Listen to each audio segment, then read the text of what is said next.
Well, let's see how we go on your nice white, well, it's not white, but close enough to white furniture. See if I can mess that up for you. Boom, we're back. Squeeze the neck. My mate Alex, don't know your name. We'll call you Alex Kumite until you correct me. Thank you for having me, mate. We've just had a tear up in class. Don't look too bad, so it must have gone all right. Who are you? I wouldn't say tear up first. I'll say an humbling, but... I didn't get battered that bad, bro. Come on, tell the people the truth. Tell the people the truth. I mean, I got a marking in there, so I think it speaks for itself. We had a good session. He came down, so as I say, grateful, came down to my class, and then at the end of a particular class I teach, a few of the boys stick on some MMA gloves and then have a bit of a tear up, and that's what you got involved in. But we go back a step, at a Jonathan Haggerty, what would you call it, seminar, I was going to say workshop, seminar in, help me out, Gauntlet Fight Academy in Ealing. Check out Neto's podcast, owner of the gym. He's a great guy too, great story.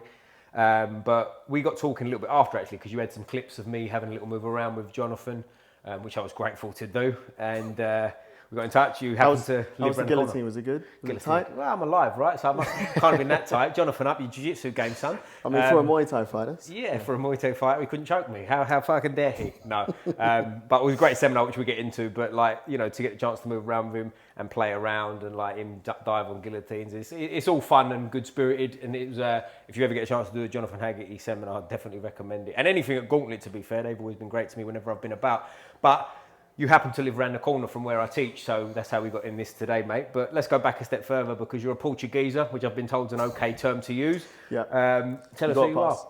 So, I mean, I am the founder of Kumite Productions. Pretty much started about 2 years ago. Obviously, have a little bit of combat sports, experience myself. Had a few fights here and there, but mainly what I wanted to do with the page, I've always been pretty much obsessed with sports media, sports photography and all that. So I pretty much took my initiative to start my own media productions. Pretty much the goal is to, wouldn't it be nice to be one of the biggest media productions out there, especially whether it's boxing, Muay Thai, MMA. But no, what I initially do now is just pretty much helping out athletes, especially in Cage Warriors Academy at the moment. Pretty much what I do for them, I provide them edits, some just little social media management, just to kind of boost those numbers, get the eyes of sponsors, maybe boost their ticket sales. Pretty much just get the eyes that they might not be getting through some real high impact action edits. Obviously, some music synchronization, just giving them that sort of marketing that they need to really like take it to that next step. Because unfortunately, there is like so many great fighters out there, especially within amateur. They have all the skills, they clearly got all the talent to really take it to the step, but all they're just lacking is just that little bit of a push to get some sort of visibility. Right. So ideally, that's what I'm just trying to provide, and hopefully just take off from there. That's good, isn't it? And if we go back even further, you're from Portugal originally. How did you end up in England and become one of us? So I was actually born in London, actually. Oh, you were? Oh, you're fake. You're not really Portuguese, bro. You're English. Come on now. After a few, rear naked chokes, you forget where you're from. So my parents are originally from Portugal. I was just born here, did a little bit of primary school here, then went to go do high school in Portugal. Where was you born here, mate? London, you say? Yeah, Guy's Hospital, so not far around the corner. Gotcha. Very local boy, yeah.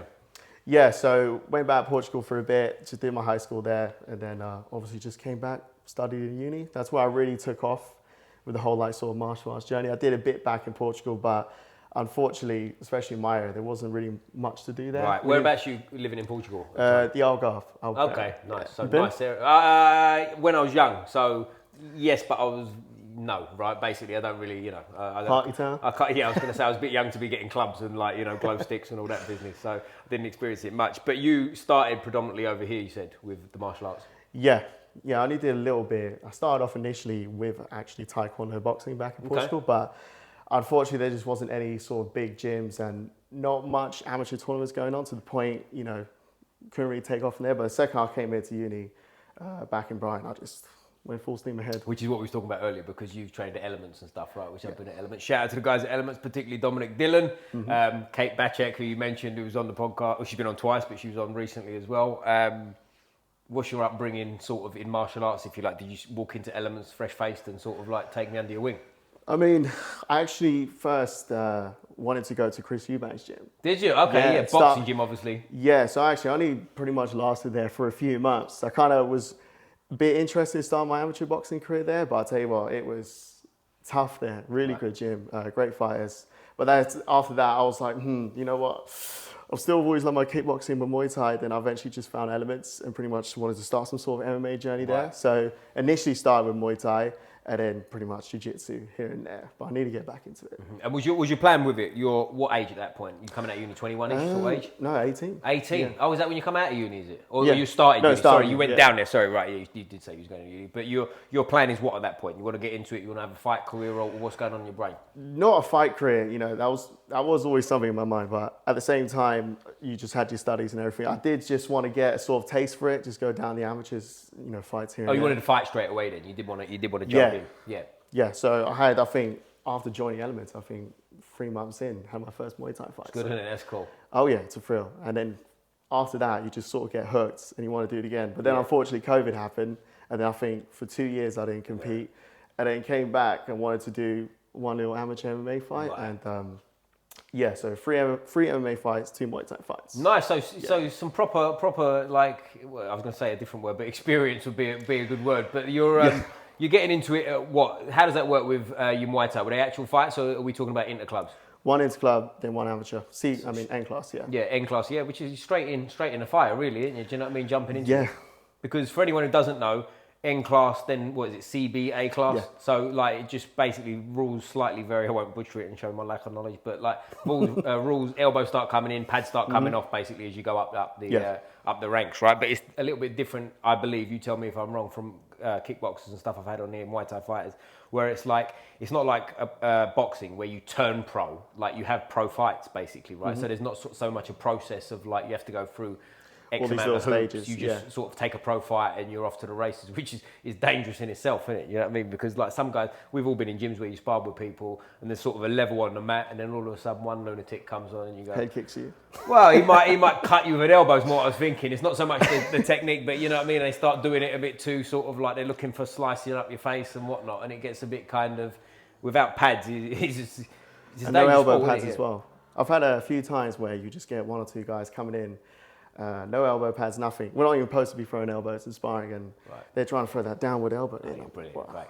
Sounds like a great idea, doesn't it? But like you're probably asserting your dominance somehow. So I mean, I would say you're lacking in other areas though, right? You're throwing big elbows in gyms. You've got a few issues going on, haven't you? But for sure, yeah. What do I know? So where did you go from that in sort of Brighton, COVID, and what does that do to your uni?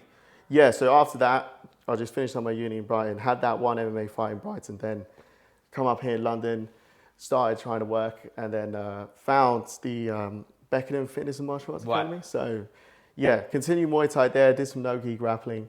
But initially, I didn't compete until the following year again, which was just 2 more MMA fights for that 1 year. So 2 wins. My first MMA fight was actually against a wrestler. So I was severely lacking in those areas. And obviously, due to it being your first MMA fight, I remember going in there going, right, you're going to sprawl, get in the cage, you're going to get those underhooks, and you're not letting him take you down.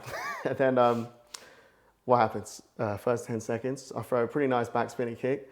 He come and just goes for the double. I jump the guillotine, and I'm holding on to it, and I'm like, I'm not letting this go because I need to submit him. And he completely slams me down, and I crack a rib in the first 10 seconds. So what an introduction to MMA, really. So you didn't get a guillotine? No. And I was jumping it all fight. I was at least 4 or 5 times. Went for an attempt, couldn't finish it. But that was a big learning curve into how much I was lacking in the grappling, what I needed to work on to the next fight. So I pretty much just took that year practicing on the wrestling, more MMA grappling. That's when I went to MMA clinic in Angel. Yep, okay. With Darren. And second MMA fight was against an actual Jiu Jitsu guy. So I was quite happy with that because it's given me a chance to sort of prove if I really improved. So yeah, just kept it on my feet, striked him. Did not let him take me down once. I was quite happy with the performance, and yeah, won by decision. Very good. I was hoping you was going to get guillotined there, but never mind. No. We're taking this decision. No, definitely not. But like, where are you at now with it? Before we jump about on this, right? But where are you at with it now? You still want to fight now? You still want to do more? Right now, to be honest, I actually prefer to just, especially like for these past few years, I mean, I'm going to be here in Cheam. I would like to just really dedicate full time to Jiu Jitsu. start competing in tournaments and just really just level up that game, because that's something I've just been lacking, as you can see today. Well, I wouldn't say that. Hey, I was going to tell you how you tapped me 7 times, but you butchered it yourself. Yeah. we call it what it is. But as we sat here, obviously we're on camera or whatever, but they can't see where we are. We are, what would you say, 50 yards away from where one of the places I teach. So I'm assuming we're going to see more of each other going forward. I can't really have an excuse of being late. You can't. I know where you live now as well, so Exactly. I'm going to come knock on the door. Mistake. You lazy fuck, you get round. But MMA is in your brain, or you're thinking about just grappling now? I'm more to grappling. I mean, if the opportunity arises, then sure, why not? Especially, you know, I'm quite confident in my striking still, but I really just want to take some time, really dedicate to grappling. Right. I mean, it is very different. Well, there's a lot of things that are different when you start MMA sparring as well, because even grappling side of things, the gloves make things a lot different, don't they? Do you know what I mean? Like certain positions, they're not as clear cut. It's harder to get your hand out in certain things. And I think a lot of jiu-jitsu guys, pure jiu-jitsu guys, wouldn't realise how vulnerable they are, not only to that, but certain positions on top, it's harder to secure because if you're opening up for punches, on and on. I'm not saying anything people don't know, but I think a lot of jiu-jitsu guys, and this is coming from someone who teaches jiu-jitsu as well, do you know what I mean? There's a lot of people that I've come up against when we put gloves on and they don't realise how vulnerable they are. And sometimes the answer is, have one of them in the head. Yeah, do you know what I mean? Keep smacking them exactly. until they open up. Yeah, and like obviously the sparring we was doing today with the boys, we try and keep it sensible, right? We're not levering each other, but like people are reacting well as well in terms of like if you're touching their face, they're not just sitting there, because that's not realistic either. Because other times I've gone with some jiu-jitsu guys, and I'm not shitting on anyone, I'm not mentioning names or anything, but like you start giving it sort of that kind of stuff to the head, and they don't react because they can take it, and it's like, I'm not going to do that if it's. Do you see what I'm saying? That's not the reality of what's going on. You're going to get levered with it. And for anyone who saw sort of the Hamzat Dricus Duplessis fight. Yeah, just 5 minutes of hell. Five rounds, 5 minutes of hell. Exactly, yeah. Lot of pressure with them, and wrestling's a big deal. I think wrestling is not underappreciated, but I think maybe some people aren't aware of how dominant wrestling is until you've been under a wrestler, right? Where you got a strong, powerful wrestler on top of you, the first time especially, that's a fucking hell of an experience, isn't it? You know, I found wrestling as a blue belt in jiu-jitsu, and it was fucking eye-opening. Do you know what I mean? It was like a lot of this stuff doesn't work, but a lot of this stuff, because you're essentially going with a black belt level grappler. Do you know what I'm saying? He's not a jiu-jitsu guy specifically, and of course you can get caught in submissions as a wrestler, on and on, but there's elements of it where it's like, fuck, I can't believe how easily you can get controlled by this little guy. You know? And it just adds more of an arsenal to your game, really. So, especially if you're going against only jiu-jitsu guys, there's just little avenues where you can just take an advantage. But yeah, no, I'll definitely full-scale grappling, not only just jiu-jitsu as well. I love a bit of wrestling as well. Said it on camera. Absolutely, said it on camera, you're committed, you're in for life now. It's like, what do they call it? The Moonies, you can't get out. It's like blood in, blood out, innit, at this point. So I want some double leg. You're one of us. Yeah, double leg in, double leg out. Until you can double leg the whole room, you're stuck. But like, do you wear much of the gi when you're preparing for your MMA fights? Which is probably not, right? No, yeah. 1 year in Angel, I just focused all on no gi and just did the MMA classes. Occasional gi classes, but that's just a whole different ballgame. I'm completely a huge novice when it comes to the gi. But here's my thing, and I've said this, and some other people, I think it might have been Kate. If I'm saying that wrong, Kate, you get in touch and butcher me for it. Maybe jump on my back and try and triangle me. I don't know. But she, there's some benefit to training in the gi as well. Is if your game is geared towards sort of a no-gi system, you're trying to do MMA, blah blah blah, but you're not looking for gi grips basically, right? But you can let them have it. I've found in the past, like I'm not a massive gi player by any means, but I like to spar sometimes with people in the gi that are going for sort of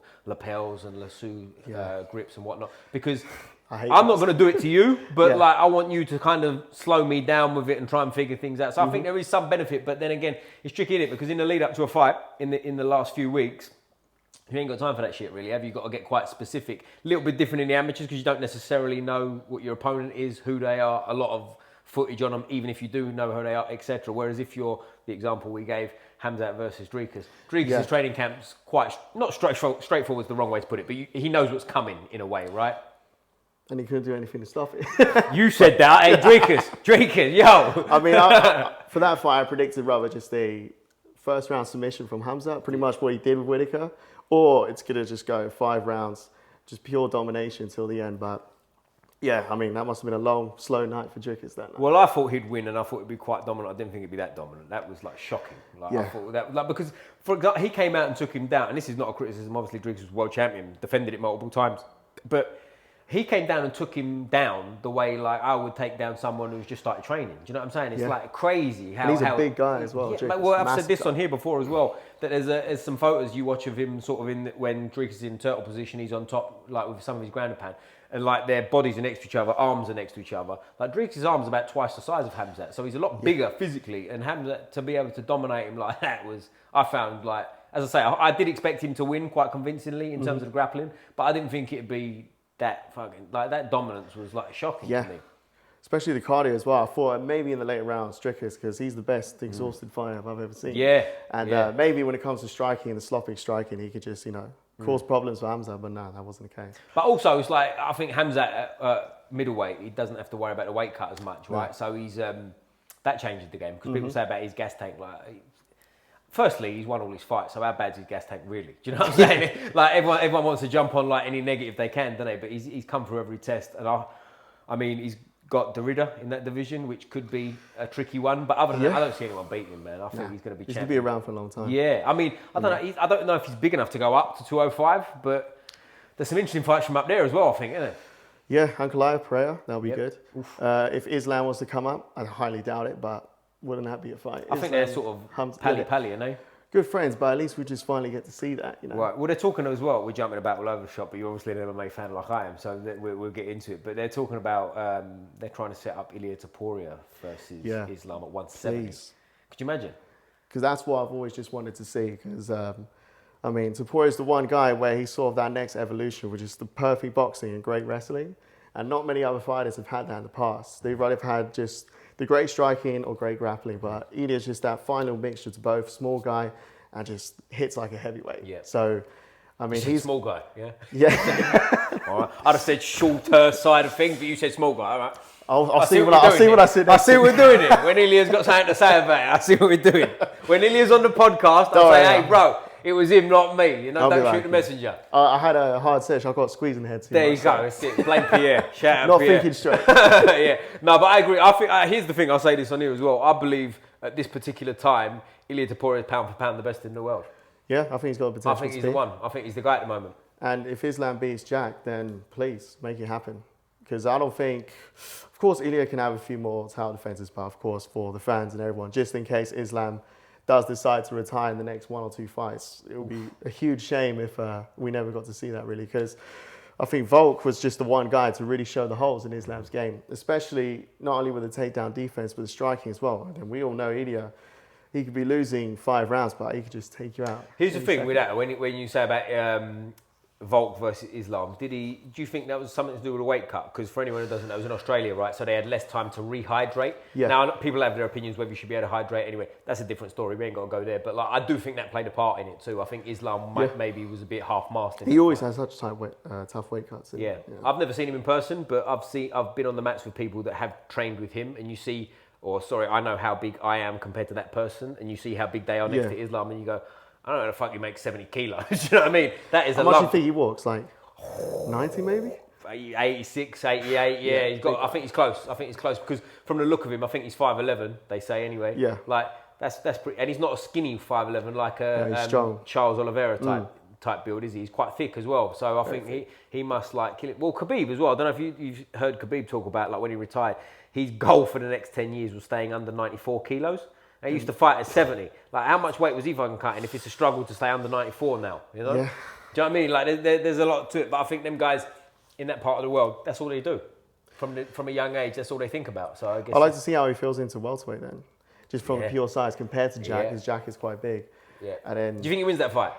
I think so. I do. I mean, Jack's got great boxing. I mean, his performance with Bilal, that was surprising. I didn't think it would be that good in the sense of keeping Bilal off the mats and just keeping it upstairs. And his inside, pocket boxing was amazing. Yeah, a lot bigger than Bilal, isn't he? Because Bilal, again, he's obviously very thick and very strong looking. But Khabib said publicly as well that he thinks Bilal should be fighting at the lightweight, didn't he?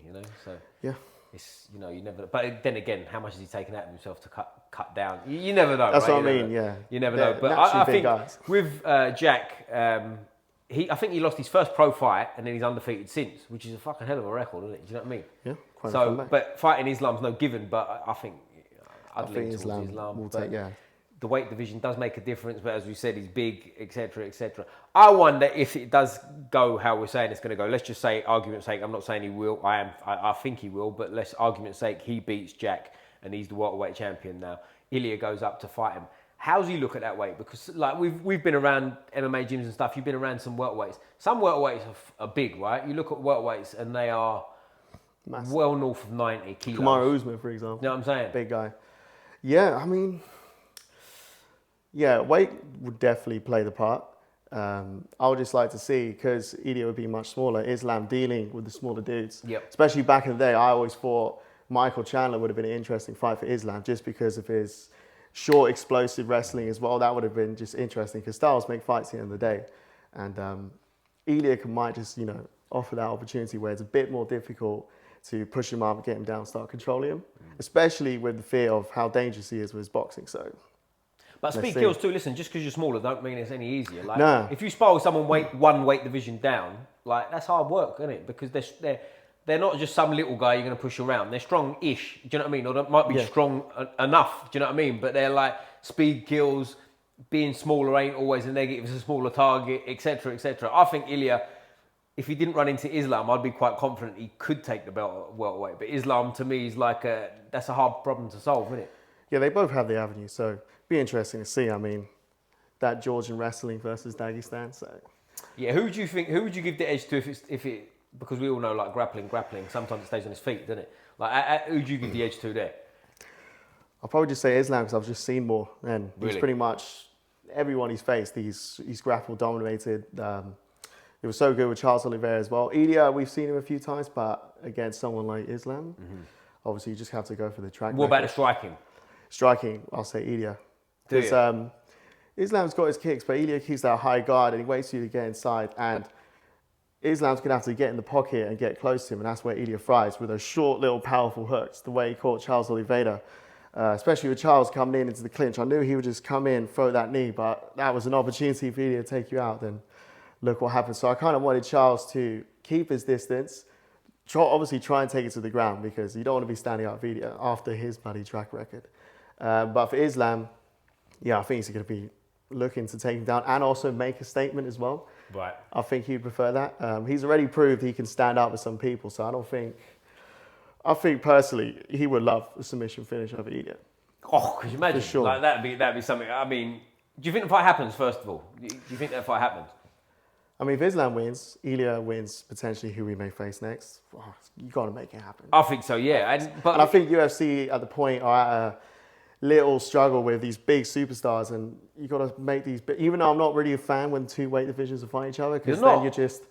Yeah, because it's just like someone can't stay dominant and then this weight division's going to get left in the dust when this guy comes up. Because if Ilya does beat Islam, would he stay at welterweight or would he come back? See, that's a good point, because I think that should be, you can't make it a rule necessarily as in hard, fast rule, but I do think that should be more of a thing.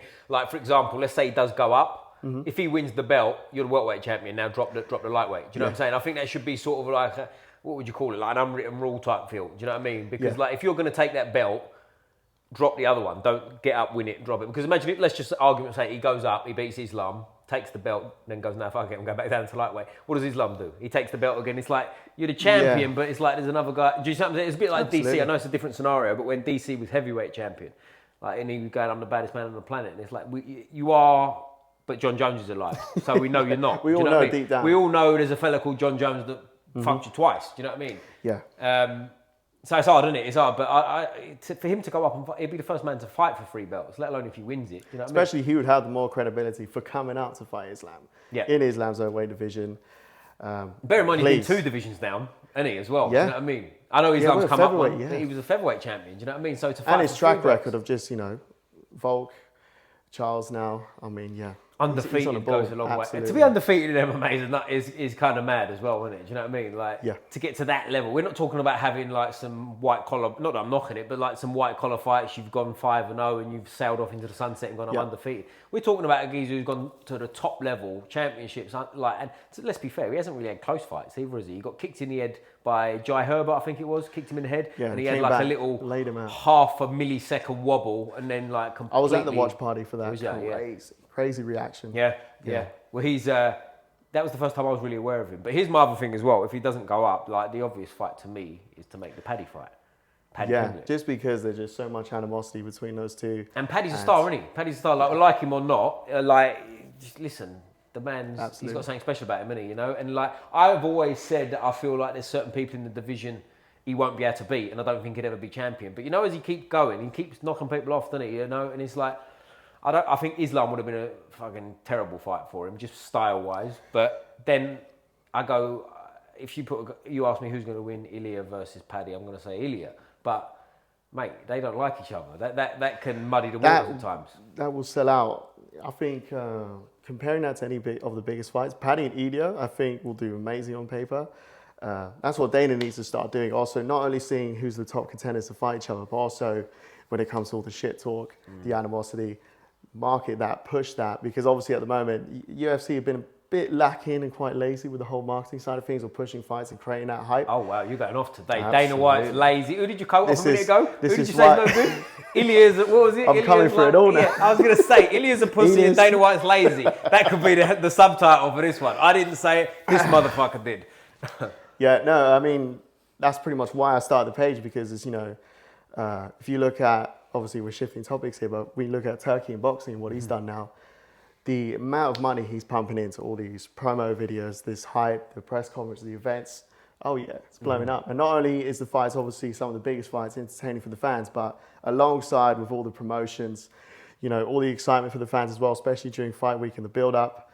I mean, you got Canelo and Terence Crawford. I believe they did a podcast, not a podcast, but a sit down with him, those two, Dana, Shaquille O'Neal, Tom Brady. I mean, that's the sort of stuff we need to kind of shift over to to UFC. Because UFC is massive, but I feel like it has so much potential to take it to that next level and be recognized for more, obviously, casual people coming in, loving the sport, because those are the ones that are going to pump that revenue in.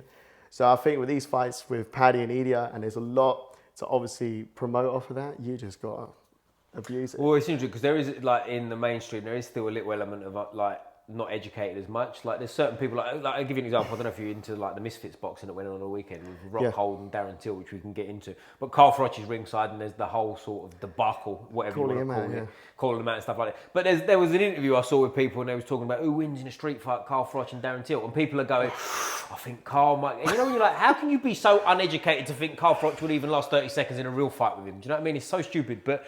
That's the problem, because people don't know. Do you know what I mean? And people just think like that. And listen, by the way, I come from a boxing background. I was that fucking guy at one point. Do you know what I mean? Don't get me wrong, but you live and learn. That's why I shifted to MMA. I think the whole idea was I was always like, okay, I can become a good boxer, but imagine having about 10 years plus experience, whatever. Then you just go against 1 year's guy with some wrestling, and he makes you look like you haven't fought a day in your life. So. Well, here's the thing. I tell you, when I became over to sort of more the grappling side, and I might have told this on there before, but I'll just go briefly. I was boxing, and I got asked to do some sparring with an MMA guy in the gym.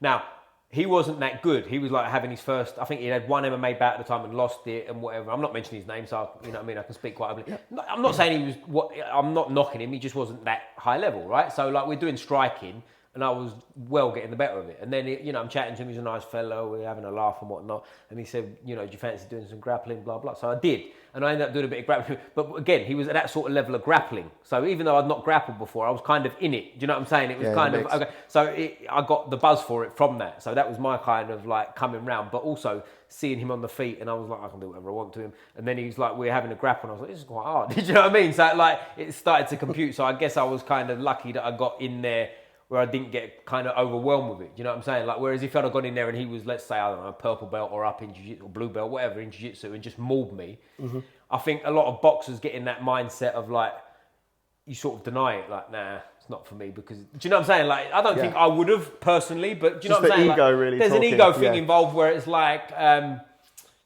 like they dismiss it because they're not very good at it straight away. They can't sort of compute that someone can dominate them in such a way, whereas some people will just go, fuck, I've got to learn that. Some people will sort of like rubbish it. Do you see where I'm coming from? Yeah, that was me in my first MMA fight. I could have just gone back to striking and forgot about that. Yeah, just not watch those highlights again. But I was like, nah. Bury the tape. Yeah. So, I was like, I need to get better. I know this is the whole, and you can't run away from it, really. Well, I think age comes into it as well, actually. Yeah. Because like in terms of like when this happened to me, I was like probably 20 or something, early 20, and you would have been young as well, right? Whereas I think if you're, let's say, not that I'm digging him out, but Carl Froch, who's deep into his 40s, he don't doubt want he can make a career out of it. Well, he don't want to get someone take him down and sort of like hold him down and do what they want to him and have to acknowledge that. Do you know what I mean? So I think it's easier sometimes to go and that shit wouldn't work. Who would you say is the one boxer, if he was a shift into MMA, who can have a decent chance? Nowadays, Yeah. Crawford. For sure, his wrestling background. But that's kind of a bit of an asterisk because he's got a wrestling background, right? But if you were to teach someone from scrap, Yeah. but obviously they have the potential. I would argue maybe Gervonta Davis. Yep. If you were to teach him some grappling, he was to get decent alongside with his Canelo, phenomenal if he was a power. bit younger, I think Canelo because of his, the way he's built and stuff. But here's the thing: I think like he's not around now, obviously. But like if you go to someone style-wise, like Mike Tyson when he was at his day, explosive, moves around a lot. Another one, not the same style by any means, but also very athletic, very sort of powerful. Roy Jones Jr. Now, don't get me wrong, I'm not saying as he was. You've got to adapt an awful lot. But someone like Mayweather, for example, would be, or Bernard Hopkins, great boxers, but they would have a very hard time because of their style, the way they stand. They're just going to get fucking smashed straight away. Do you know what I mean? Someone like Carl Froch is an interesting one because we've been mentioning him before. If he'd have done it young, that's one of them ones I could see going either way because his style would be easy to take down, but he's also got that kind of come forward sort of, not the most technical, if you like, very tough and very come forward. So if he was open-minded enough to do it, that kind of style I think can transfer a lot to it now. But that's not me saying he's got any chance against Darren Till. Do you know what I mean? That's why I want at least one of them just to come and finally do it because it's always the MMA fighters coming in to fight the boxers in their own rule set. And please, just shift over. And as well, there's too many of the casual fans believing now. It's kind of, putting a bad stain on MMA that the striking is not as good and these boxers are super superior. Different. You can't strike the same. Like, you can't, exactly. Like when I first started sparring MMA, like even on the feet, with just boxing, firstly, kicks come involved. You suddenly go, well, that's a different thing I didn't have to worry about before. Nice head kick. But aside from that, even if they move, the way they move around in the feet, a bit more square sometimes, not always, but, doing different bits and pieces. It's just different. You can't do what you do in a boxing ring in there. Of course, it helps. Listen, if you're a high-level boxer, especially if you've got sort of a more of a come-forward style and you're powerful, that's going to help if you're willing to sort of understand it's not going to help, if that makes sense. If you're willing to change what you do. But like, I used him before, Bernard Hopkins. Like, come out there sideways on like that, you're going to last half a second before someone goes, I'm taking you down or kicking your leg. Eating those leg kicks for sure. Well, that's the thing as well. I think the leg kick would probably shock boxers more than the takedown. Won't be able to stand after a few good calf kicks. I think that would shock them more because, like, the takedown, at least it's a completely different world, if you like. Do you know what I mean? Like, if you're a pure boxer and someone starts kicking your legs, I think that's pretty hard to deal with because you're used to it here, right?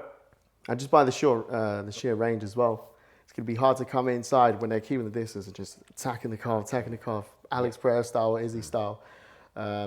But yeah, no, that's why even when I started, I had more of a boxing stance when I first started. Oh my God, it took ages to kind of get into the rhythm of how to place yourself and your feet and your distance to be ready for the takedowns, also not be eating as much leg kicks, get into the clinch instantly. So yeah. But here's an interesting thing too, and I'd be interested to hear your opinion too. Now, I'm going to sound like I'm contradicting myself. I'm not, in my mind anyway. Make of that what you will. But like, obviously you need kickboxing for MMA. You need to kick. I personally think, as a base, boxing might be better in terms of the work of your feet, the way you move around. I 100% agree with you. You do, yeah. I've said it for years. I said, if you just get a fantastic grappler with amazing boxing skills and he's powerful. I mean, Ilya is the prime example of that. That's what I was going to say, and they're going to get far because the kicks, of course, has its place in it. When it comes to the control, of course, you can take someone out. But in terms of just sheer dominance and the danger, because they're fighting with the small 4 or 6 ounce gloves, it makes a huge difference. And if you see majority of the knockouts, I mean, Alex Pereira is a good example. He hasn't been getting many head kick knockouts or finishes with his legs. It's all just his power coming in. He's going to catch you. You're not going to dodge it all, especially there's barely no head movement because people don't want to be eating those head kicks.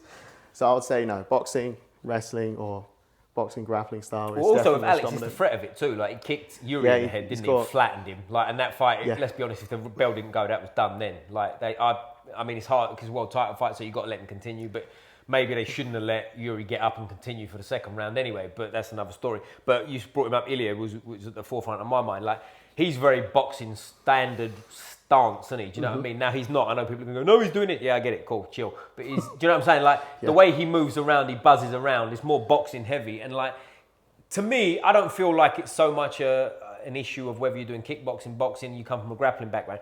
I've said this before. I feel like it's more to have a base in something and know how to filter people to it. Because let's be honest, you can't be, I know there's not belts in all combat sports, but you can't be a black belt level jiu-jitsu, black belt level wrestling, black belt level Muay Thai. It doesn't work. You haven't got enough hours, you haven't got enough time. Certain things contradict others as well in terms of what you do, how you stand, how you approach things.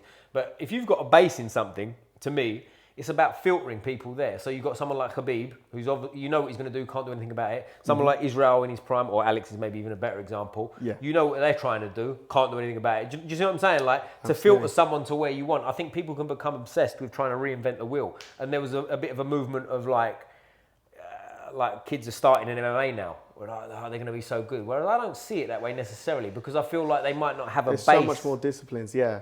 We all got to get our little thing, what's our thing, and then you transfer, yeah.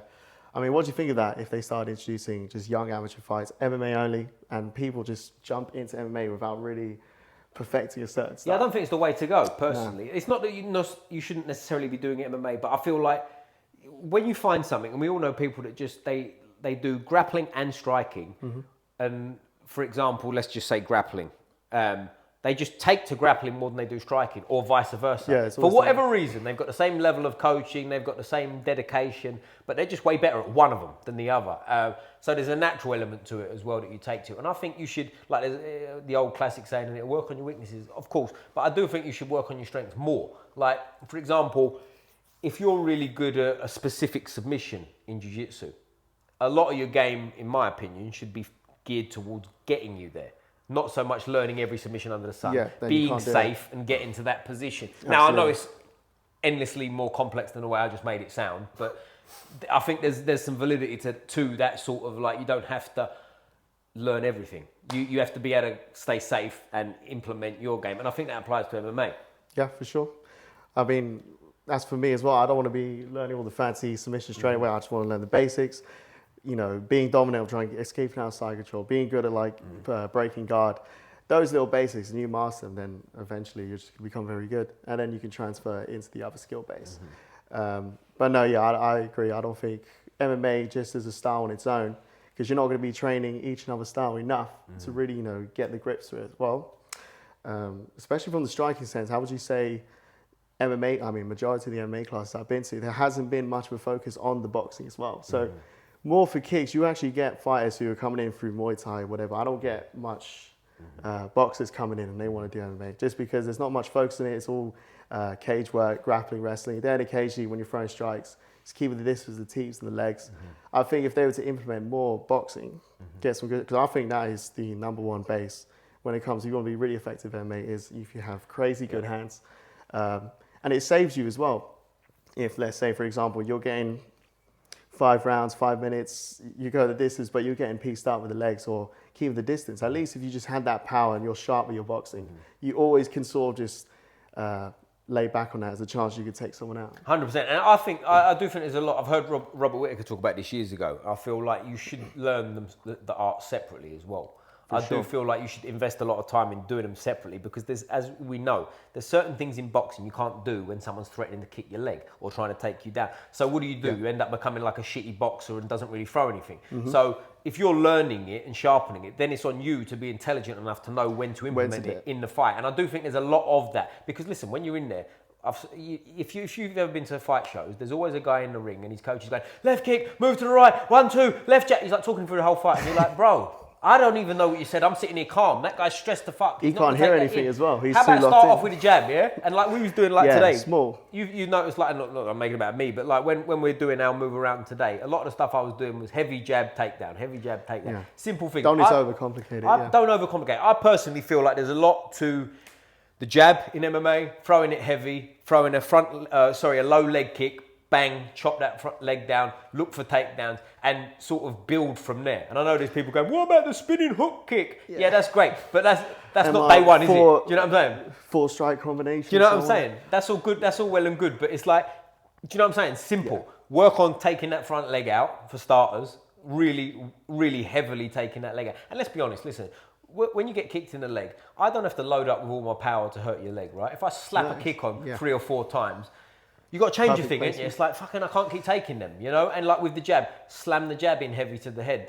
Even if it doesn't land perfectly, you're blocking it. It's still a distraction for takedowns and such. And I feel like if you're giving someone options, of course, levels come into play. But if you're giving someone options, people do start to sort of go into a bit of a shutdown mode. Not shutdown mode, maybe the wrong way to put it, but they start turning off certain areas of their attack to you, and it becomes more of an exchange that way. And you can slow people down with feints. And you all negate kinds. everything that they had planned just from a simple little technique, like how Pereira just takes out your leg so early, and then you just can't pretty much do everything because you're pretty much standing on one leg. And then you're also thinking about it too much, and then that's how he's just going to catch you. Yeah.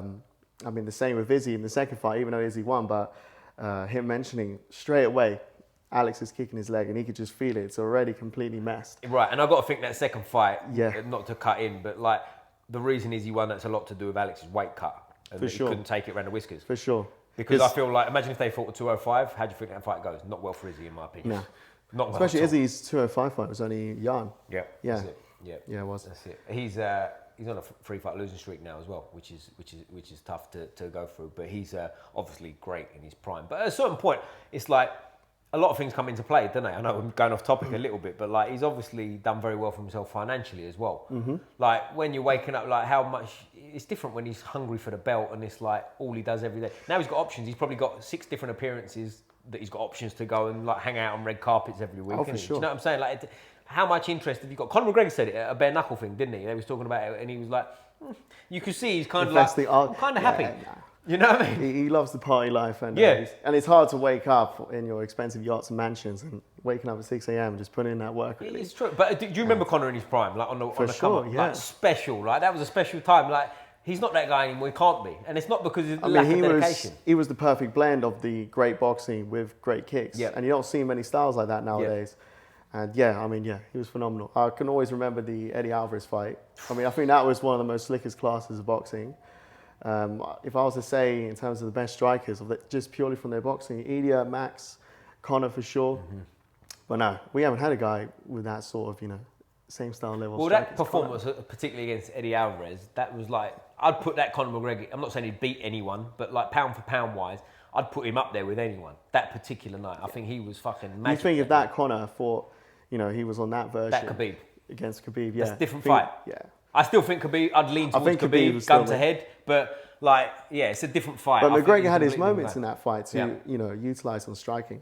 Yeah. I mean, who knows? Now, but it's, I'm sure now he's it's all done and done. He's got hundreds with an S on the end of millions in the Especially with bank. the criticisms online, I don't think he cares. I mean, the guy's pretty much, drowning himself in money, so. And also, let's be honest, like people want to criticise.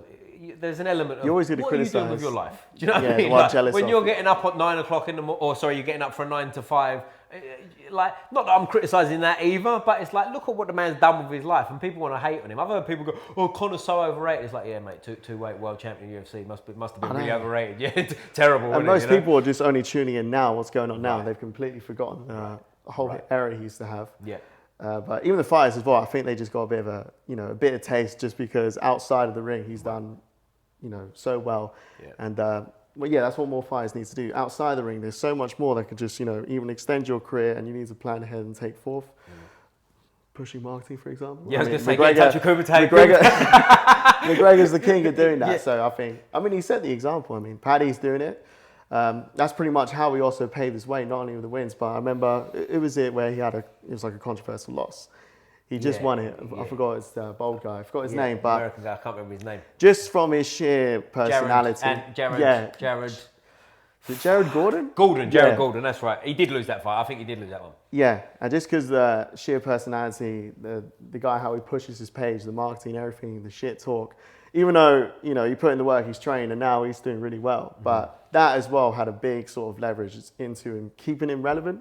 Because, for example, I mean, how many guys that were coming up, and now they've come up and they dropped a little bit. I mean, I haven't heard much about Bo Nickel lately, especially from that one loss, and now everyone's just pretty much like, oh, it was all hype train, blah, blah, blah. This, we all thought he was going to be first. See, I don't think it was a hype train, but I don't think, and I said this beforehand, I don't think he's as good as people thought he was. I always thought Hamzat would wrestle fuck him too. And people will go, oh, he's wrestling so good. But there's and this is not criticism, he's obviously a top tier wrestler, don't get me wrong. Sure. But he's not the best. He didn't qualify for the Olympics. Do you know what I'm saying? Like, someone beat him twice. I forget the guy, Jaden Cox, I think his name is. Beat him twice in the Olympic qualifiers. Now that's not a knock. We're talking about the top level of wrestling, right? So he's obviously top handful of guys in the world anyway. But it's not like as soon as he touches you, it's like it's over. That's Do you know it, what I'm saying? There is an element of other stuff going on, and he's lost now, which is, you know, I feel like it's probably done him a favour in the long term. I know everyone says that and it sounds douchey. I hate it when people say, oh, it's lost, it's a blessing in disguise. But in terms of him specifically, because now I think the focus is off him a bit and he can sort of go the long way around, which he could have done anyway. Yeah, he could bounce back. And like there's other people as well that will go like, CM Punk was an example, not that I'm comparing them to in terms of fight level, but you know when people are going, they should fight on smaller shows.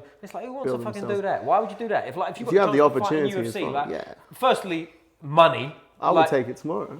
Firstly, do you know what I'm saying? Like the money side of things, you're going to get paid so much more if you're a star getting into the UFC. But also, like, isn't it better to walk into like T-Mobile Arena in Vegas than like rather than just, in 500 people in fucking... Rather than Box Park or something. You know what I'm saying? Like, who wants to do that? Like, it's easy for... Like, Joe Rogan says it a lot, right? Like, and it's easy for him to say that, but it's different when you've got to do it, isn't it? It's like, ready, Alex, I've got two opportunities for you. It's 500 quid... and me and you go down to the local leisure centre and we'll have a tear up. Or forget me and you can go to like, you're fighting the UFC and I'll give you 10 and 10. And if you win, your contract goes up. You know what I'm saying? It's like, come on, man. And especially when the pay, especially in the amateurs and as you're building up self, it's so poor. So of course, this is why. And it's also more than that too. If you're in the UFC, it's a fair assumption you're going to have some sponsors. Yeah, for sure. You know what I mean? Brand-wise, Of course it is, yeah. Absolutely. And exposure, the whole deal. Like, I think people, here's the thing too, people say about like UFC pay. Like, what would you rather do? Would you rather fight in the UFC for that pay or go and work in Sainsbury's, for example? Yeah, it's because they got no alternative, so they can't really do anything about it. Right. And obviously when you can't really compare it to other sports because it's a different ball game there. So I couldn't even, I don't like it when the athletes compare it to the football, NBA, whatever. Even boxing itself, they pay better, but even from the lower rates, but they don't pay the fighters at the bottom much better than the UFC as well. It's only at the top, but it's only because... They pay less than the UFC at the bottom. It's only because also the boxers have that sort of... They haven't had their own self-identity destroyed with all the UFC just having all the UFC franchises. They really can't, you know, put their personality out there, the custom walkouts, the clothes, the sponsored brands as well. That all plays a huge part in why these boxers make so much money as well. But I don't have a problem with that, to be honest with you. No, here's the reason I say that is because my mindset, I know it sounds overly simple, but it's like, don't do it then. Go and do something else. Yeah. If it's that bad, you're not doing this. I mean, of course you do. I don't mean you're not doing this for money. You are doing this for money. You've got to make a living. But at the same time, you're doing this to chase a dream, right? Like you want to be the greatest. This is what you want to do. Like, and let's be honest. If you're making it to the upper tiers, you're going to make that fucking money anyway. Do you know what I'm saying? So that aside, now I know most people don't make it that far, but the alternative's what? Go and get a normal job, work on a building site or work in Sainsbury's, work in an office. What would you rather be doing? You might as well take that chance, to me. Do you know what I mean? Like, and to be fair, it's not much when you hear fighters themselves, you don't really hear them moaning about it. It's sort of Jobsworths on podcasts and whatever that are moaning for them. Do you see what I'm saying? Them saying they should be getting this and they should be getting that. But as a reality, the UFC's a business, right? So you can't just chuck everyone £1 million straight off the bat because the UFC goes away. Yeah, and they would just not fight as hard and all this stuff, and then the sport would just get a bit boring. Yeah, and I don't think you should get in the UFC. You shouldn't get in the UFC and have 2 fights and you're set for life either. Yeah, no, you shouldn't be. You've got to earn your stripes, really. Yeah, I believe so. And like, if you're in the UFC, there's a million. Like, I'm sure you've met UFC fighters. I know UFC fighters on a first name basis that you can talk to, and it's like, look, there's a lot of other privileges that go with that. You know what I'm saying? And like, you know, I'm not going to mention any names or their business or anything like that, but like, it's not as clear cut as like you fight in the UFC. Oh, you got 10,000 and you lost, so you only got 10 grand. And you got to pay your corner. Oh, and taxing. Yeah. There's a lot more going on than that as well, isn't there? Do you know what I'm saying? And I just feel like it's a privileged position. Like, what would you rather do? Yeah, I mean, you can always fall on that sort of brand identity as well, especially if you made it up, climbed the ladder. You can always fall back on that and do something else with it. Whether it's, you see so many UFC fighters now starting their own promotions and they're trying to, you know, get into that avenue. The YouTube pages as well. I've seen all, you know, the podcasts and all these like vlogs and YouTube pages have been skyrocketing with the amount of guys who are doing it now, where before it was barely no one. I think Volk was one of the first guys to do it, and now everyone's got their page. Everyone's trying to invest outside their careers, and that's the way to go, really, in terms of just keeping that safety. I mean, for any athlete.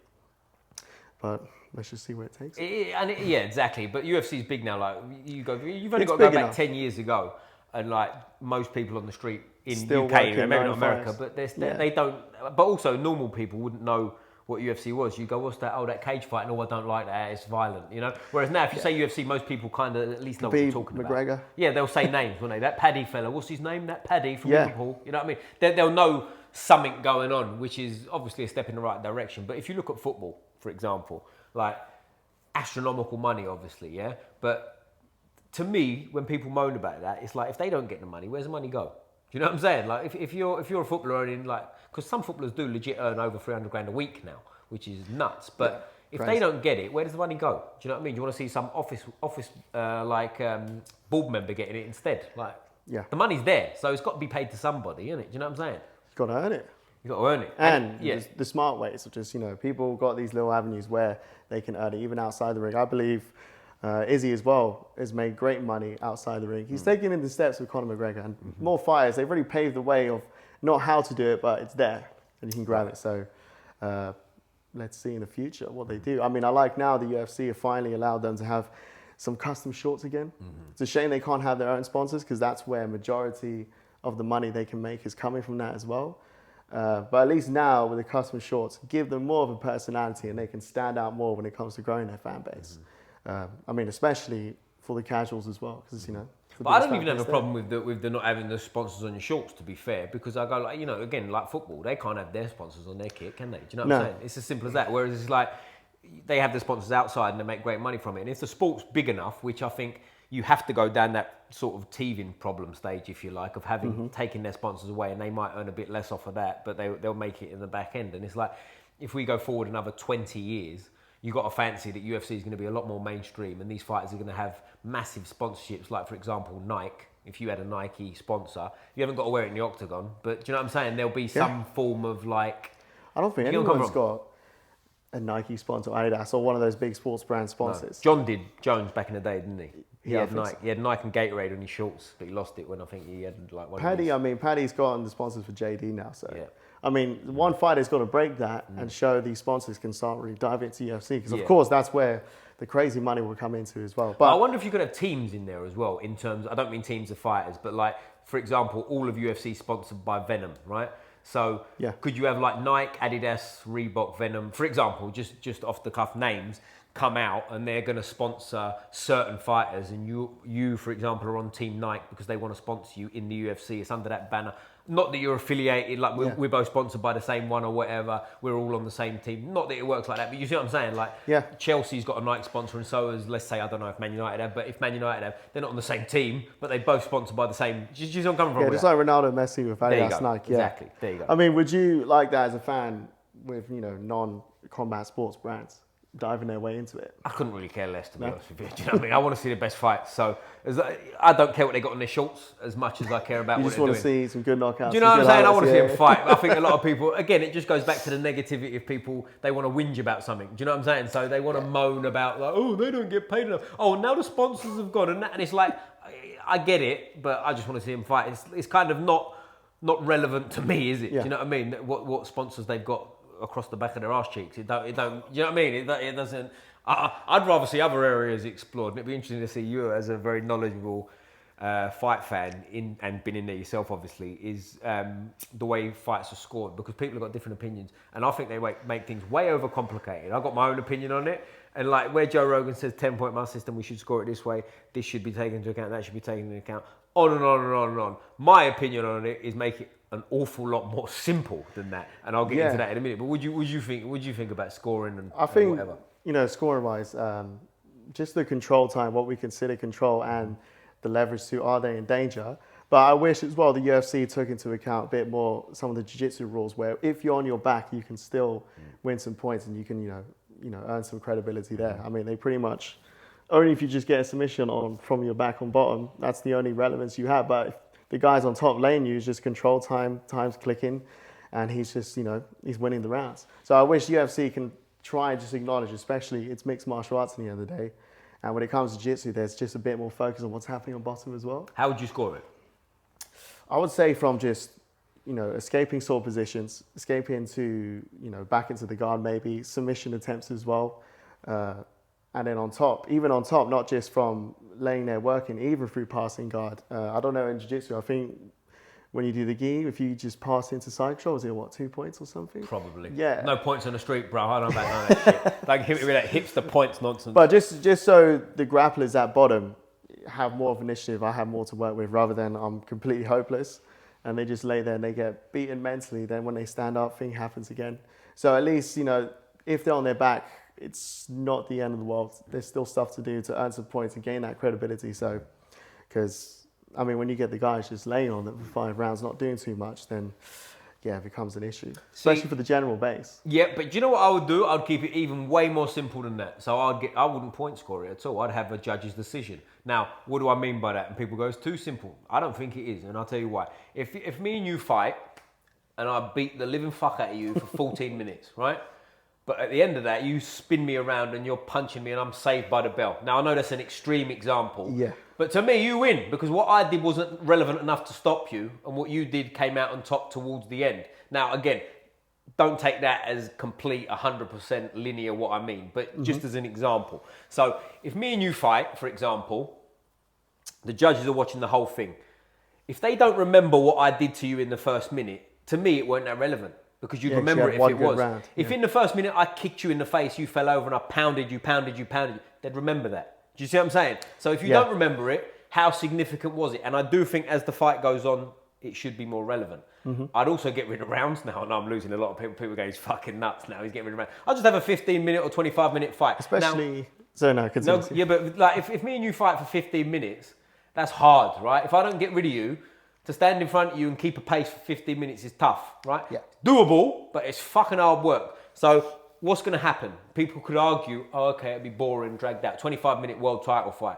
Oh, it'll be dragged out and not much will happen. Maybe, or maybe it'll be more, let's put the pressure on because I've got to get this motherfucker out of here. 100%. You know what I'm saying? Especially when it comes to significant strikes landed. I mean, especially it's typical in American sports where they're just over obsessed with the stats and these numbers where he landed X amount of jabs or strikes, but how many of them were significant, the pressure as well in terms of how much of a, how much of a presence did he have in the ring where he's controlling the fight with the striking, and every time he threw strikes you clearly see much more damage, much more of a significance in the whole fight in itself rather than just a few good jabs, but you're controlling and keeping range.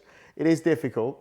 Maybe we should just instead have 3 judges. Forget the stats, forget your score sheets. You just watch it there and you're going, who won that? That's what I think. Yeah. I do, because I feel like what can happen as well, like if you've never done any fighting before at all, you can still have a rough idea of who's winning the fight, right? Now, aside from that, the negative aspects of that can be transferred the other way, I think, too, because not everyone, but we all know holier-than-thou martial artists that have been doing it a long time that go, well, he went for an outside in Sinkaku. Yeah, he's shown more and you know, and it's like, yeah, but no one fucking saw it, so it ain't that significant. Do you know what I'm saying? So it's like, I don't care what he was trying, it didn't work. It's like me standing in front of you like this.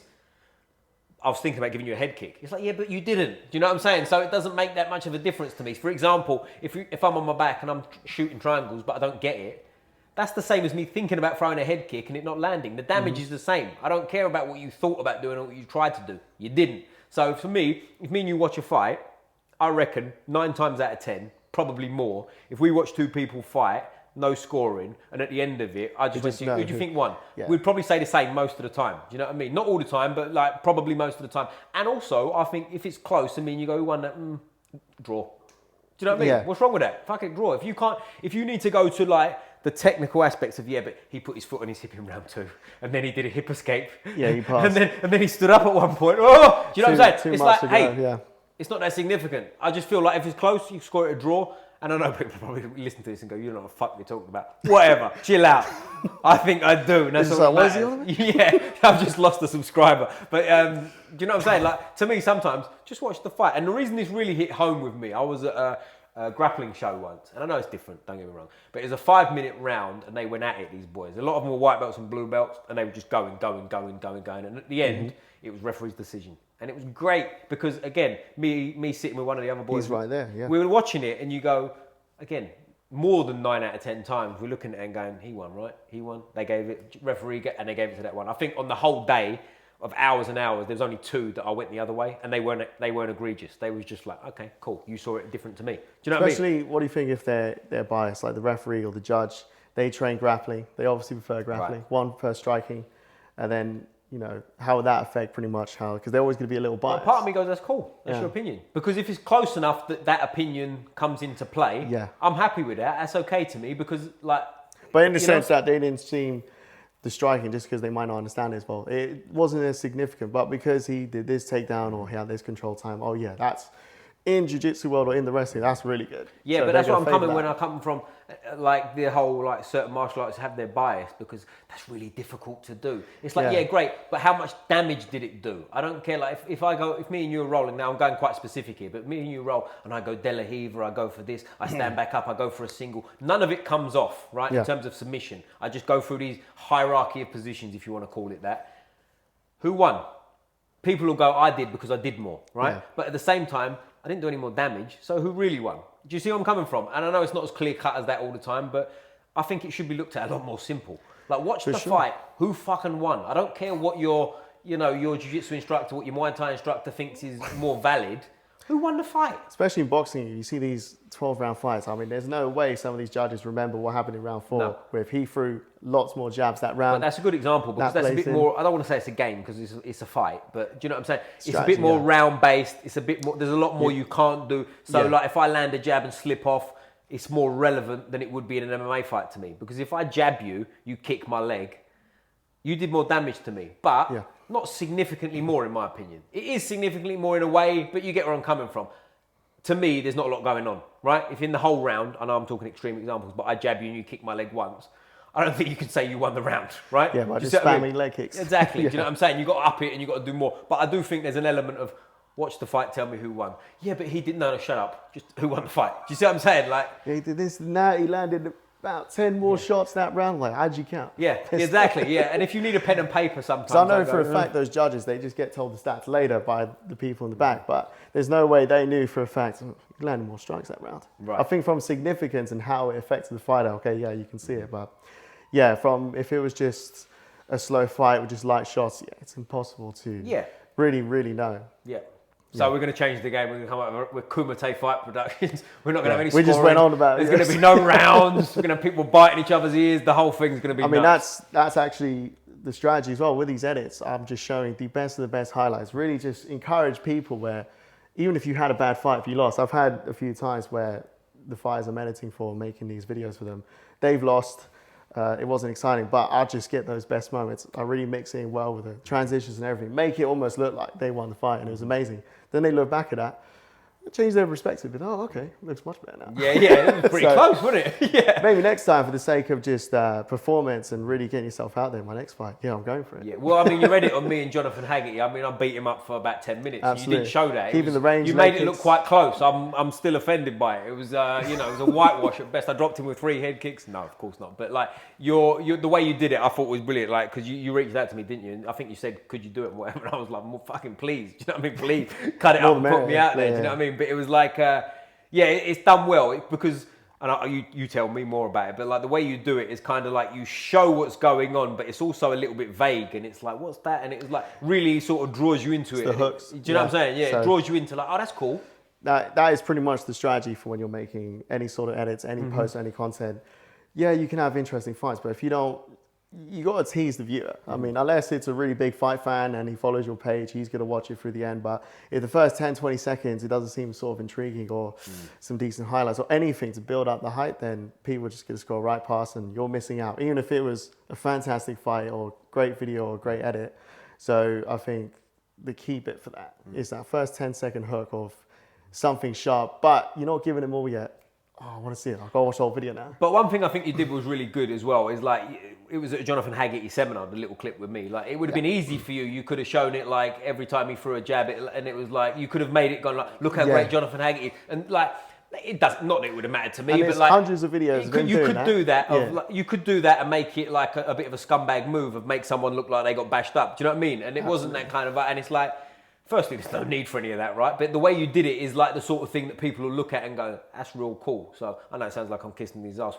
I did jab his head earlier, so like, you know, we're not a few best good leg mates, kicks you know then, what I'm saying? A few leg kicks. I'm limping, but I'm sitting, so you can't see. Do you know what I'm saying? But it's no, but do you know what I'm coming from? Like, it's the element of like intrigue without sort of like, how would you put it? Like, we've all seen clips of things, you know, where a fight's very one-sided. And they make it look one-sided the other way because they show the only time that man landed a jab, the only time that man landed a kick, and you go, well, hang on a minute. Like, you know, I'll give you a better example. I've seen highlight clips where you go, it's an extended highlight, and you go, well, fighter A definitely won. But then you watch the whole fight and you go, he got his arse Changes the whooped. whole- Do you know yeah, what I mean? exactly. It's like it's biased. I've worked on so many videos where yeah. it's like that, and obviously you need to atone for your client and make Right. them. They don't want to have a video of them just getting bashed up. No. Yeah, exactly. That's not what I wanted, but Yeah. okay. But no, I mean, you know, that's why with some of the edits, I want to show the decision win. He does so fantastic with these highlights, and then they lose, and it was like, what? Yeah, the right, hell? right. And they didn't watch the full fight, of course. But I mean, with Jonathan Agnew, I don't think there's one video on the entire internet of him jumping the guillotine. So I thought that was a great opportunity. There you go. There you Imagine that. But he was one thing I'd say on Jonathan Agnew as well. Very, very nice guy. Very sort of like lets you get involved, lets you go. Doesn't take the piss out of anyone in terms of like, you know, the level he's fought at in kickboxing. Like certain people jump up, it'd be easy for him to just go bang, bang, bang, wouldn't it? And he doesn't. And like again, playful. Like I'm fucking around, taking a takedown. He's jumping on my neck. Yeah. He's just like a good human being is what I'm trying to say. Do you know what I mean? Because it could have been. I'll give you an example. When we was doing that, we was moving around. You was there, so you might have heard it. I said, "Can I take you down?" Like fucking about. I'm obviously not going to try and be a dickhead and try and run him off the mat, am I? But as I went down, he's being a good human being, isn't he? Do you know what I mean? He's going like, he could have just kneed me in the face and not played along. Yeah. Where he didn't. He was like, "Fuck it, I'll jump Play on his around neck." with Do you him, know what I'm saying? And like, the reason I'm saying that is because there's certain people that come from a certain background and they see someone who maybe grapples or does MMA or whatever it is, and they kind of puff their chest out and go, well, I'm going to kick him in the fucking head. Yeah. Like, there was none of that. So, like, good people, and Damari, shout out Damari Palmer, who was with him that day. I've done privates with him since. Another great, I've nearly said kid. He's 18 years old. I don't mean kid, you know, I'm coming from a young man. But just like, complete positive experience I had with not only the gauntlet people, but Haggett himself. And again, aside from the art that he's teaching, for someone who's fought at that level, he could be walking around again with his chest puffed out, like thinking his shit don't stink, and like none of you guys are any relevant. He's walking around the room. He picked out a guy. He picked the tallest guy in the room. I don't know if you remember this. Do you remember he said, and he did that. See if I can kick you in. But it's all very like you. If you didn't around, know, no aside ego. from skills, you wouldn't know he was that level of fighter because he's not a dickhead. Do you know what I'm saying?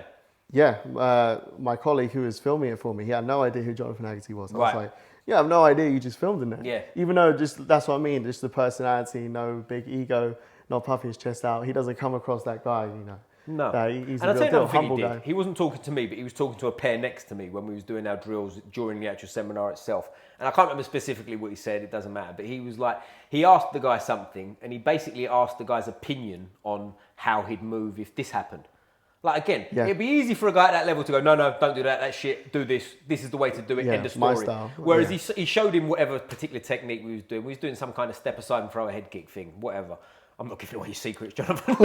Come and train with me instead. No, but like, it would have been easy for him to shut down what this guy was doing because the guy, by the look of him, had a bit of a loose style, jumping around, like whatever. And he just said, well, if you do that, just be aware of... Like, it was just like... I just thought the whole thing was class, you know I mean, that's the way to do it with a coach. Yeah. I mean, you can't have everyone be your exact style, and there's only one way of doing it, thousands of ways of doing it. But the people out there are. And I feel For like... sure, probably because he has fought at the very top level, world champion, 2 different disciplines of kickboxing. So I guess he's sort of graduated from the ego in a way of like, he knows like he doesn't have to go into a room like that. Whereas people we all know, we won't mention names, we don't even have to discuss it. I'm sure we know people that we've walked in and they're at a very, very high level. But when they teach, they're arrogant with it and they talk to people like they don't know what they're talking about just because they haven't won as many world titles as them. And there's no need for it. There's no need for it. And also, another thing, I'm kissing his ass a bit here today, not Jonathan. But like, what I thought was cool was at the end where he let people move around with him. Like, how many people would do that? Yeah. Like, a lot of people would go like, I'm not having that risk. Yeah, but even though when he picked me out, I was like, all right, this is awesome. I get to spar Jonathan Agnew. At the same time, I was like, oh, shit. Yeah. I just Well, there saw was what he one was guy. doing to There was everyone. one guy that kind of upped the pace on him a little bit. Yeah, ballsy guy. But I was also, what was cool about that is he didn't kick him in the face and flatten him.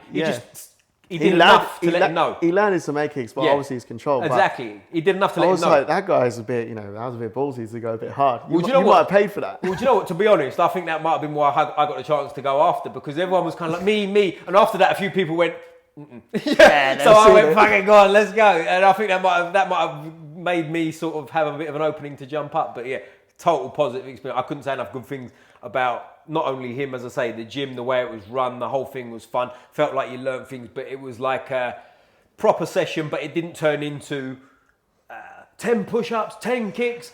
Yeah, we're not here it's to a work seminar at the out. end Do you know of what I'm the saying? day. We're all sweating like animals anyway, but like we all felt, I don't think anyone left without a smile on their face is what I'm trying to say. Sure. Do you know what I'm saying? I thought the whole thing was really good. So yeah, get on Jonathan Haggerty and Gauntlet for that matter.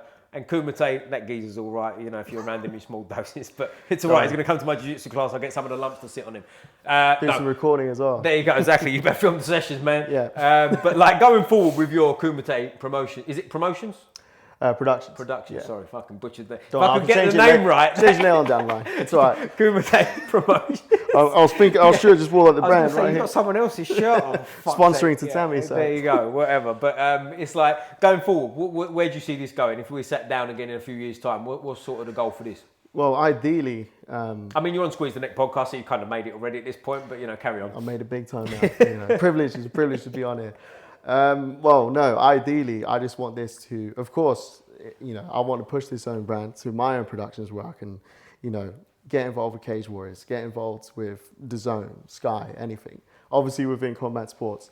But ideally, I want this to also be a sort of like CV that I've shown this sort of experience of pushing an own brand, growing this page from 0 followers to blah, blah, blah, X amount, getting these fighters, and not only that, helping the community with the athletes, especially within amateur, just to give them that, you know, the eyes on them, especially when the page starts really talking for itself, getting these big numbers in and big names, these blue ticks, you name it.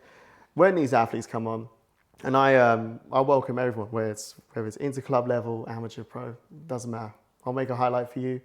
I can help you with some content in the sense, not only your fights are going to speak for themselves and you're going to win, but also in the sense that there's someone there at your back helping you push for yourself with your own brand, social media, and then hopefully can get you the big opportunities that you are, you know, not getting just from that sheer, because you didn't have the eyeballs on you. So, yeah, like I said before, unfortunately there's so many cases where fighters were great, but just because they didn't have the opportunity for the right person to see them, they probably missed out. And that's why I bet, even though we have the UFC, won hundreds of great fights, but I bet there's thousands of people that no one's heard of, and they could definitely probably give the best guy a run for his money. So that is the plan. Well, mate, boom, this has been brilliant. I really appreciate your time. Appreciate it. You're going to be training with us now, so hopefully we'll be, you know... All right, you'll see me more often now. There you go. We'll be on this journey This for won't many be years to the come. last podcast. Yeah, I was going to say, we've got cancelled because of the shit he spoke about certain people. Yeah, Views Dana's are not coming those for of me now. Squeeze the Neck. Dana, you know, if he wants to offer me a job, forget about what I said. I mean, I didn't you have mean to offer some criticism because that's how you get improved. Yeah, right, exactly. He's honest, if nothing else. He's an arsehole, but at least he's an honest arsehole. But no, like going forward, I'm sure we'll sit down again. Hopefully we get some Kumite collaborations going on. For sure. And we'll go from there. Before we finish up, mate, most important question of the day. This decides whether we stay friends. Yeah. Which football team do you support?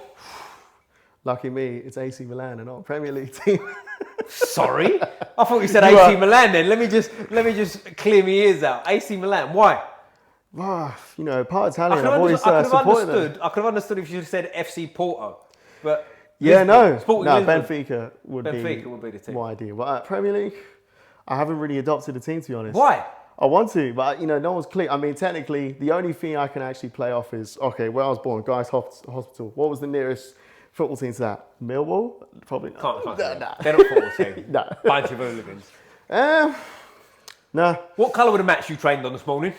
Blue. So I'm Who's world champions that play in blue? I'm assuming Chelsea. Chelsea, very good. Thank you very much. You can stay. As I say, mate, thank you so much. Thank you. I appreciate your time. I always finish with a fist up like this. Squeeze the neck. Boom.